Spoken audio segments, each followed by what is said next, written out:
Op, mga peeps. Hindi pa yan yung finished product. Lulutuin pa natin. Napaka-stressful pala magluto at gumawa ng ganito. Ha! At tamang kuha. Eto na nga mga peeps. Oh. Iti-test na natin kung masarap. First bite! Whew!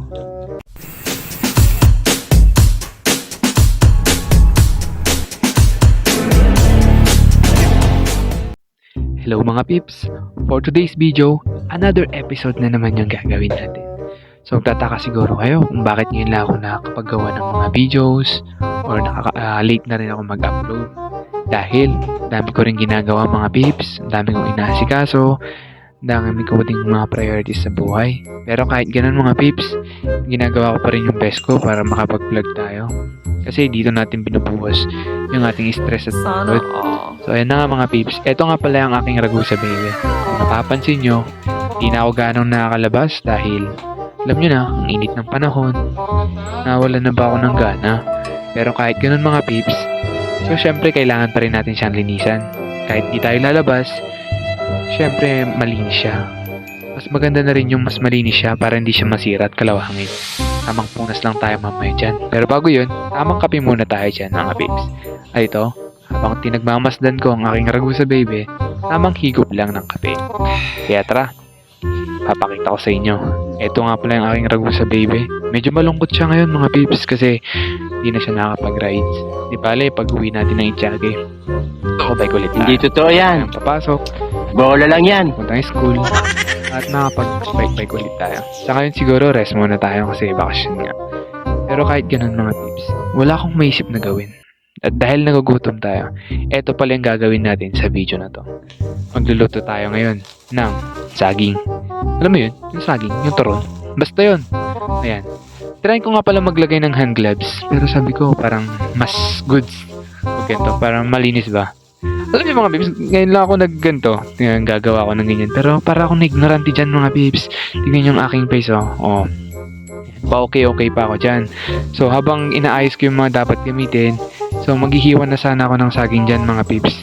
Tignan nyo yung aking mukha kung ano yung ginawa ko dyan mga peeps.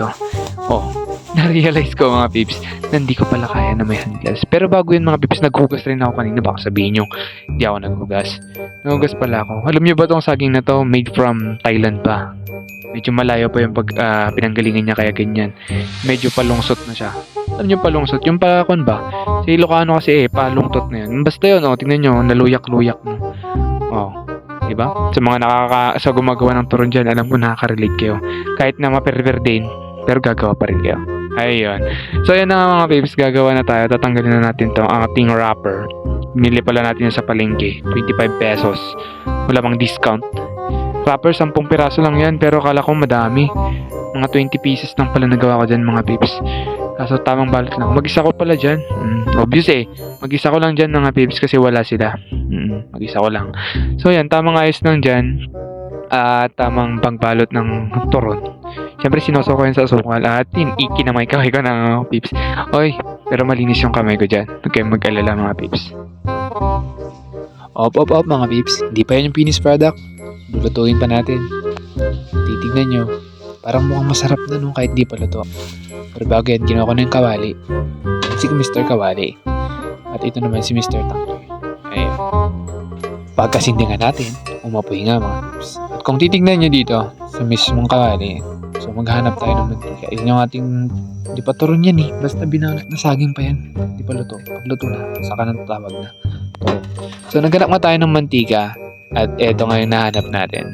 Okay, mantika. So, ito na pala yung mantika namin. Last na to. Pigang-piga na nga eh. Akala ko nga mga pips, di na ako makakapagluto.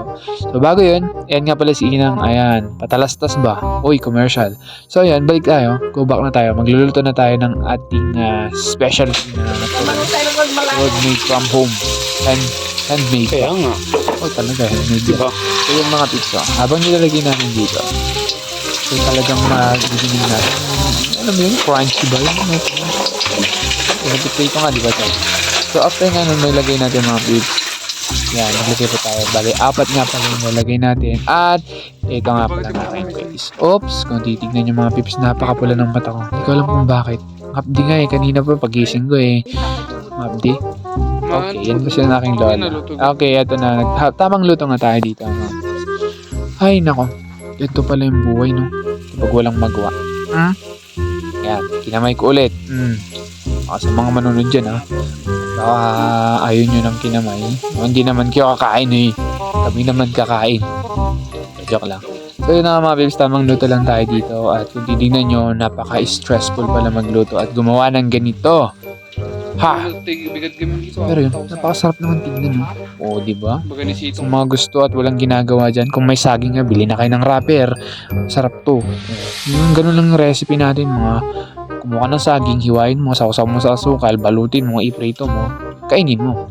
Okay, naluto na nga mga pips. After how many years of waiting, eto na nga, the moment of truth. Truthfully. So, bago yun mga pips. Bago tayo titikman. Videoin muna natin. Wala. Yan. Videoin muna natin para mamaya. Ayun. So, may juice nga tayo dito. Mango juice. Para magkaiba naman sila. Okay. Tamang higop. At tamang kuha. Eto na nga mga pips. So, iti-test na natin kung masarap. First bite! Whew! Grabe. Ang crunchy mga pips. Baka gusto nyo, punta lang kayo dito sa bahay, hingi kayo. Kung meron pa kayong mahihingi, mga pips. So, second bite. Medyo makungon siya. At mainit nga pala dyan, mga pips. Tara, samahan nyo akong kumain dito. At kung gusto nyo gumawa na rin kayo sa bahay nyo. Madali lang gawin to, mga pips. Kuha lang kayo ng saging. Sabi ko nga, hiwain nyo sa gitna. Tapos sausaw nyo sa asukal. Tapos balutin mo. Iprito mo. Huwag mo na lagyan ng cheese kung walang cheese. Okay na yun. At meron ka ng simple na turon. That's it mga pips. Let's go. Salamat sa panonood. Bye-bye.